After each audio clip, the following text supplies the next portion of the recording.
Welcome to crime confession. పుట్టిన ప్రతి వ్యక్తి నేరం చేయడు. నేరం చేసిన ప్రతి వ్యక్తి నేరస్తుల కుటుంబం నుంచి రాడు. పరిస్థితుల ప్రభావం లేదా చెడు సావాసం నేరాల బాట పట్టి తర్వాత జైలు జీవితం అనుభవించిన తర్వాత వాళ్ళలో ఒక పరివర్తన వస్తుంది. అటువంటి పరివర్తన వాళ్ళని జైలు శాఖ గుర్తించి వాళ్ళకి జీవనోపాధి కల్పిస్తున్న వ్యక్తుల్ని ఈ వారం పరిచయం చేస్తున్నాం. ఈ వారం మన గెస్టులు ఇద్దరు ఉన్నారు. ఒకరు చైన్ స్నాచింగ్ చేశారు, మరో వ్యక్తి మర్డర్ చేశారు. నిజంగా చైన్ స్నాచింగ్ ఎందుకు చేయాల్సి వచ్చింది, ఇంకొక వ్యక్తి మర్డర్ చేశారా లేదా అక్కడున్న ఆ సర్కమ్స్టెన్స్లో అతను కానీ చిక్కుకున్నాడా, ఏ పరిస్థితుల్లో వాళ్ళు నేరం చేశారనే విషయాన్ని వాళ్ళని అడిగి తెలుసుకుందాం. ఒకరి పేరు శివ, మరొకరి పేరు మధు. శివ, మధు వీళ్ళిద్దరూ ఈరోజు మన గెస్టులు. వాళ్ళని అడిగి ఎలాంటి క్రైమ్ చేశారనే విషయాన్ని వాళ్ళని అడిగి తెలుసుకుందాం. మధు, ఫస్ట్ చెప్పు, నువ్వు నేరాల బాట ఎందుకు చదువుకున్నానంటున్నావు? సికింద్రాబాద్ పద్మారాయణలో ఉన్న నువ్వు నేరాల వైపు ఎందుకు రావాల్సి వచ్చింది? చైన్ స్నాచింగ్ ఎవరు చూసి నేర్చుకున్నావు, ఎందుకు స్నాచింగ్ చేసావు నువ్వు చెప్పాలి. నేను డ్రింక్ చేసి చైన్ స్నాచింగ్ చేసిన సార్. నీ పేరు, మీ ఊరు, మీ అమ్మగారు? నా లోకలే సార్, సికింద్రాబాద్ సీతాఫలం మండి. పుట్టి పెరిగింది కూడా అక్కడనే, ఉండేది అక్కడనే. ఎందుకు చైన్ స్నాచింగ్ చేయాల్సిన పరిస్థితి ఎందుకు వచ్చింది? డ్రింక్ చేసి చేసిన సార్, పైసలు డబ్బులు లేనందుకు చేసిన సార్. అంటే డ్రింక్ చేసి స్నాచింగ్ చేయడం అని కాదు కదా, దానికి ఒక ప్లాన్ ఉంటుంది. అవును సార్. అంటే చైన్ స్నాచింగ్ చేయాలనే ఆలోచన ఎందుకు వచ్చింది? బంగారం వస్తుంది, అమ్ముకుంటే డబ్బులు వస్తాయని చేసిన సార్. ఎలా చేసావు? బైక్ మీద పోయినా సార్. బైక్ మీద రోడ్ పైన బండి ఆపి వెనక ముంగట నడుచుకుంటూ పోతుంటే వెనకకి వెళ్ళి లాగి తెంపుకొని ఉరికిన 2 grams వచ్చింది సార్. తీసుకొని అమ్మేస్తే 4,000 వచ్చినాయి సార్. ఆ 4,000తో నువ్వు జీవితం సరిపోద్దు అనుకున్నావా? ఏదైనా వస్తే కానీ బీర్లు గీళ్ళు తాగొచ్చు అని తీసుకున్నా సార్.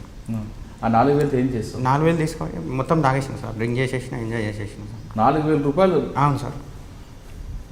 తిరుపతి పోయినా సార్. ఆ తర్వాత తిరుపతికి వెళ్ళిపోయినా, టీవీలో వస్తుంది. తిరుపతికి వెళ్ళిపోయి 40 days దాకా ఎవరికి ఫోన్ చేయలేదు. నువ్వు చేస్తావు ఎందుకు వెళ్ళొచ్చింది? టీవీ నైన్లో వాట్సాప్లో అప్పటిదప్పుడు వచ్చేసింది సార్. ఇంటికాడ ఒక ఆయన, అరే నీకోసం పోలీసు వాళ్ళు వచ్చింది, టీవీలో వచ్చింది అనగానే సీసీటీవీలో వచ్చింది సార్. సీసీటీవీ ఫోటోస్తోని అప్పటిదప్పుడు టాస్క్ ఫోర్స్ వాళ్ళు, పోలీసు వాళ్ళు అందరూ ఇంటికాడికి వచ్చేసారు సార్. నేను అప్పటికి కాచిగూడ పోయి ట్రైన్ ఎక్కి తిరుపతికి వెళ్ళిపోయినా సార్. తిరుపతికి వెళ్ళిపోయి నడుచుకుంటూ ఎక్కినా సార్. మెట్లు 3,500 ఎక్కి పైన పోయి 2-3 రోజులు ఉన్నాక ఒక ఆయన లడ్డూలు అమ్ముతారు సార్. లడ్డూలు అమ్ముతారు ఒక ఆయన దగ్గరనే అన్ని టోకన్స్ దొరుకుతాయి లడ్డూలు అవి. ఆయన ఏమన్నాడు, నా దగ్గరనే జాబ్ చేసుకో, ఆ టోకన్లు పట్టుకో, ఒక బండ కింద పెడతారు టోకన్స్, అవి ఉండాలి. ఎవరన్నా పోలీసు వాళ్ళు వస్తే ఎవరన్నా ఎన్ని అడిగితే అవి తీసి ఇచ్చేసి అవి ఇట్లా కాపాలి కూర్చోమని చెప్తుండే సార్. డైలీ 300-400 ఇస్తుండే ఆయన ఫుడ్ పెట్టి. ఎంత ఇచ్చేవాడు నీకు లడ్డూ టోకెన్? టోకన్లు ఉంటాయి సార్, 500 లడ్లు 600 లడ్లు ఉంటాయి. 1 hour లోపల అన్నీ అమ్మేస్తాం సార్. బ్లాక్లో అమ్మేస్తాం. టోకన్లు లోపల ఇస్తారు కదా, బయటకి వెళ్ళి దొరుకుతాయి? బయట ఉంటారు సార్. ఆడు బ్లాక్లో తెచ్చి 40 రూపీస్కి వాళ్ళు 4 తెచ్చుకుంటారు సార్. మేము 120 లాగా ఒకటి కొనుక్కుంటాము, 4 లడ్లు. మేము 120 లాగా కొనుక్కొని కస్టమర్స్కి 50 రూపీస్కి 80 రూపీస్కి ఒకటి అమ్ముతాం సార్. లడ్డు టోకెన్ 25 రూపాయలు కదా? 40 రూపీస్కి 4 లడ్డూలు సార్. అవును, 40కి 4. నడుచుకుంటా ఒకటి ఎక్కితే ఫ్రీ లడ్డు ఒకటి వస్తుంది, 5 టోకెన్ వేస్తారు సార్. దాన్ని అది వాళ్ళు భక్తులు తీసుకోరా? భక్తులు కాదు సార్, ఇట్లా బతకనికి వచ్చిన వాళ్ళు చాలామంది ఉంటారు, ఈ బిజినెస్ చేస్తారనమాట. టోకన్లు తెచ్చి మీకు ఇస్తే మీరు డబ్బులు ఇస్తారు, ఎక్కువ ఇస్తారు దానికి, అట్లా సార్. ఆ టోకెన్లు అంటే లైన్లో వెళ్తున్న వాళ్ళు లడ్డూల కోసం కొంతమంది వెళ్తుంటారు. అవును సార్, లడ్డూల కోసమే కొంతమంది వెళ్తారు. ఆ టోకన్లు తెచ్చి మాకు అమ్ముతారు సార్. లేకుంటే మీరు ఎంత కొంటారు? మేము 120కి 4 లడ్లు కొనుక్కుంటాం సార్.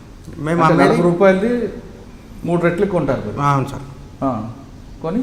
కొని మేము అమ్ముతాం సార్. 50 రూపీస్కి ఒకటి, 80 రూపీస్కి ఒకటి సార్. సీజన్ బట్టి అమ్ముతాం సార్. 1 hour లోపల అన్ని కంప్లీట్ అయిపోతుంది సార్. అంటే అక్కడ లడ్డూలు బ్లాక్లో దొరుకుతాయనే విషయం ఎవరు భక్తులకు ఎలా తెలుస్తుంది? అడుగుతారు సార్, వచ్చి అడుగుతారు. ఆ ఏరియా అలాగ ఉంటుంది అనమాట. లడ్డూ కొండ మీద ఎక్కడది? కొండ మీద మన టీవీ దగ్గరనే సార్. రాగి చెట్టు ఉంటుంది, ఆ టీవీ ఉంటుంది కదా సార్ పెద్దది, మన అన్నదానం కానీ అనే సార్. ఎవరు ఈ మొత్తం ఈ బ్లాక్ మార్కెట్ చేస్తుంది ఎవరి పేరు? తిరుపతి రెడ్డి. తిరుపతి.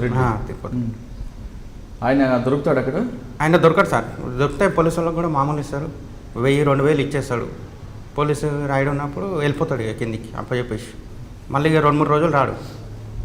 నేను కూడా 30 days రెగ్యులర్ దర్శనం చేసిన సార్. నేను కూడా బ్లాక్ చేసి ఎలాగా? తిరుపతి దర్శనం ఇప్పుడు టోకన్ బ్యారక్లో ఇడవంగానే లడ్డూల కాడికే ఉరకాలి సార్ ఫస్ట్. లడ్డూల దగ్గరికే ఉరకాలి సార్. లడ్డూల ఫస్ట్ ఆ లైన్ తీసుకోగానే ఇట్లా స్ట్రేట్గా బ్యారక్లు ఉంటాయి సార్ అన్నీ. ఈ 1 అవర్ ఈడ 4 టోకన్లు తీసుకున్నాక మళ్ళీ 1 అవర్ అయినాక ఫింగర్ ప్రింట్ కంప్యూటర్లో ఎక్కదనమాట. మళ్ళీ ఇంకో బ్యారక్లకి అది ఓపెన్ చేయగానే మళ్ళీ అలా 4 అట్లా రోజు 20 లడ్లు తీసుకొని వస్తుండే సార్ నేను. 1 అవర్కి ఒకసారి ఫింగర్ ప్రింట్ 1 అవర్ లోపల మళ్ళీ ఫింగర్ పెడితే దొరికిపోతాం వాళ్ళకి. 1 అవర్ తర్వాత గ్యాప్ తీసుకొని మళ్ళీ ఇంకో బ్యారక్లో పోయి మళ్ళీ టోకన్లు తీసుకొని వస్తుంది సార్. అంటే దర్శనం చేసుకొని వస్తావు? మొత్తం అన్ని లడ్లు అన్నీ జోబులో టోకన్లు పెట్టుకున్నాక మళ్ళీ దర్శనం చేసుకొని వచ్చేస్తాం. అంటే 30 రోజులు స్వామివారి దర్శనం అవును సార్, డైలీ చేసుకున్నాం సార్.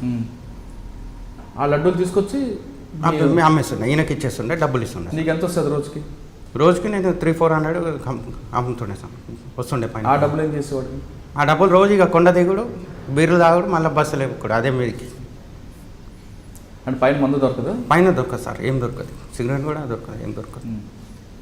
అంటే ఆ విధంగా ఇక్కడ పద్మారావు నగర్లో చైన్ స్నాచింగ్ చేసి ఆ డబ్బులతో తిరుపతి వెళ్ళి ఆ లడ్డూలు బ్లాక్లో అమ్మి, అవును సార్, ఆ డబ్బులతో మన కిందకి రావడం, తాగడం, మళ్ళీ పైకి వెళ్ళడం. మళ్ళీ పైకి పోవడం. ఓకే, మరి ఎందుకు హైదరాబాద్ వచ్చావు?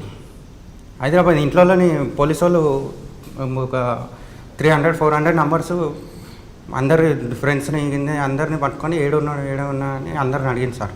అడిగితే నేను 40 days దాకా ఇంటికి కాల్ చేయలేదు సార్. ఇక మా అమ్మని తీసుకుపోతారు, మా డాడీని ఏడు ఉంటారు, మా చుట్టాలు ఇళ్ళ అందరి ఇంటికి తీసుకుపోయారు సార్. ఏడున్నాడు వాళ్ళు, మీ చుట్టాలు ఎంతమంది ఉన్నారని అందరు చుట్టాల ఇంట్లో క్రైమ్ వాళ్ళు, టాస్క్ ఫోర్స్ వాళ్ళు, ఓల్ సిటీ వాళ్ళు ఒక 500-600 నంబర్స్ పోలీసు వాళ్ళు తిరిగారు సార్ నా కోసం. 40 days తర్వాత అప్పుడు ఫోన్ చేస్తే తిరుపతిలో ఉందంటే మా ఏరియా పిఎస్ వాళ్ళు ఒక 30-40 మంది తిరుపతికి వచ్చాడు. టాస్క్ ఫోర్స్ వాళ్ళు కూడా వచ్చారు తిరుపతికి. నేను తిరుపతి పిఎస్లో ఒక ఆయన ఉంటాడు, చిలకలూడ పిఎస్ చుట్టాలు అవుతాడంట సార్. ఆయన నంబర్ ఇచ్చాడు, నేను లొంగిపోతున్నా సార్ అని తిరుపతి పిఎస్లో లొంగిపోయినా సార్. తిరుపతి పిఎస్లో వస్తే అప్పుడు మళ్ళీ టాస్క్ ఫోర్స్ వాళ్ళు వచ్చి ఇడికి తీసుకొని వచ్చారు సార్. చిన్న 2 grams ఏం చేసిన బంగారం అంటే అమ్మేసిన సార్ అని చెప్పిన. దేవుని అయితే నన్నైతే ఇంతవరకు ఒక్క దెబ్బ కూడా కొట్టలేదు సార్. చిన్నతో కూడా ఏడుందో మా ఫ్యామిలీని కూడా డీటెయిల్స్ అందరిని ఎంక్వైరీ చేస్తే ఆ మంచి ఫ్యామిలీ ఏడు, ఏమి కేసులు చేయలేదు, మంచోడే అని. నాకు పోలీస్ స్టేషన్లో సిఐ కూడా ఆ చిన్నతో కూడా ఏడబెట్టిను తెచ్చిచ్చేసే నీకు ఒక్క దెబ్బ కూడా కొట్టాను అని చెప్పింది సార్. చెప్తే ఫస్ట్ నేను అమ్మలో పడేసిన ట్రైన్లోకి వెళ్ళాను. మళ్ళీ ఆడికే పోవాలి, ఏడ పడేసినావు ఆడికే పోదాం నడు అంటాడు. ఆ తర్వాత ఇక చెప్పాలా కంపల్సరీ అని కాళ్ళ చేతుల మీద ఒక 10 కాళ్ళ మీద కొట్టిరు సార్. చెప్పిన సార్ అడ్రస్ చెప్తే ఆయనను కూడా మార్వాడని తీసుకొని వచ్చారు. ఆయనను కూడా రిమైండ్ చేసి జైలుకు పంపించారు సార్. ఇద్దరం కలిసి జైలుకు వెళ్ళాం సార్. జైల్లోకి వెళ్ళాం ఏనిపించింది? జైలుకి వెళ్ళాక మంచిగా ఒక వారం రోజులు భయం అనిపిస్తుంది సార్, జైలు అంటే ఎట్లా ఉంటుందో అని. ఆ తర్వాత లోపల ఇక మంచిగా స్కూల్ గీళ్ళు అన్నీ చదువు రాకుంటే రోజు ఒక అక్షరం నేర్చుకోవాలని చెప్తారు సార్. నేను ఆయన ఆల్రెడీ ఇంగ్లీష్ వస్తుంది కాబట్టి ఇంగ్లీష్ చదువుకుంటూ కూర్చున్నాను సార్. అసలు నువ్వేం చదువుకున్నావు? మీ అమ్మ నాన్నగారు ఏం చేస్తుంటారు? మా daddy mechanic sir, mummy house wife sir. ఏం చదువుకున్నాను? నేను 6th పాస్ సార్ అంతే. మరి 6th పాస్ 7th వెళ్ళకుండా నువ్వు మరి దొంగతనాల కింద పిల్లో అసలు అప్పుడు చిన్నగా ఉన్నప్పుడు 97 వెళ్ళి నేను డ్రింక్ చేస్తున్నా సార్. అప్పుడు అంటే పేకాట క్లబ్లలో పోయి అప్పుడు చిన్న ఉన్న ఏజ్లోనే 97లోనే 10-12 సంవత్సరాలు ఉన్నప్పుడే రోజు క్లబ్కి పోతుండే, పత్తాలు ఆడుతుండే ఉంటుండే. మా సెక్షన్ ఉండే సార్. స్కూల్కి వెళ్ళకుండా పత్తాల వైపు ఎవరు పత్తాలు ఆడుతుండే సార్. తీసుకెళ్ళారు నీకు? మా బాబాయ్ క్లబ్ పేకాట క్లబ్లు ఉన్నాయి సార్. లోవల్ ట్యాంక్ బండ్ వార్తా పేపర్ ఉంది కదా సార్, దాని ఆపోజిట్ గ్రేటర్ హైదరాబాద్ క్లబ్ ఉన్నది.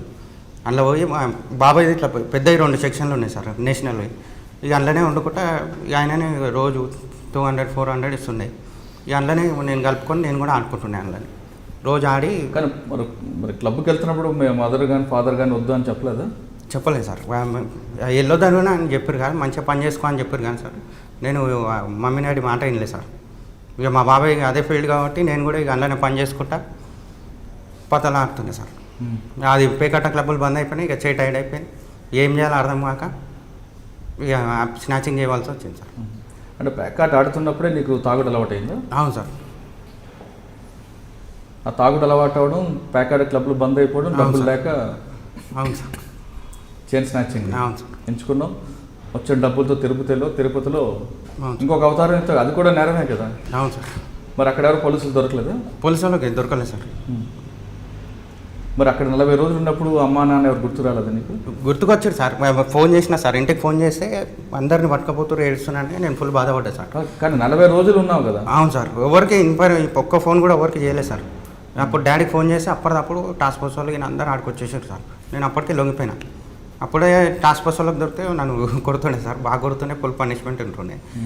మా ఫ్యామిలీని ఎంక్వైరీ అందరినీ చేశారు సార్, ఇది వేసుంటాడు వేసుంటే మంచిగా అంటే అందరూ మంచి వాళ్ళే మంచిగానే ఉంటారు అని చెప్తే అట్లా కూడా పోలీసు వాళ్ళతో దెబ్బలు తినకుండా తప్పింది సార్.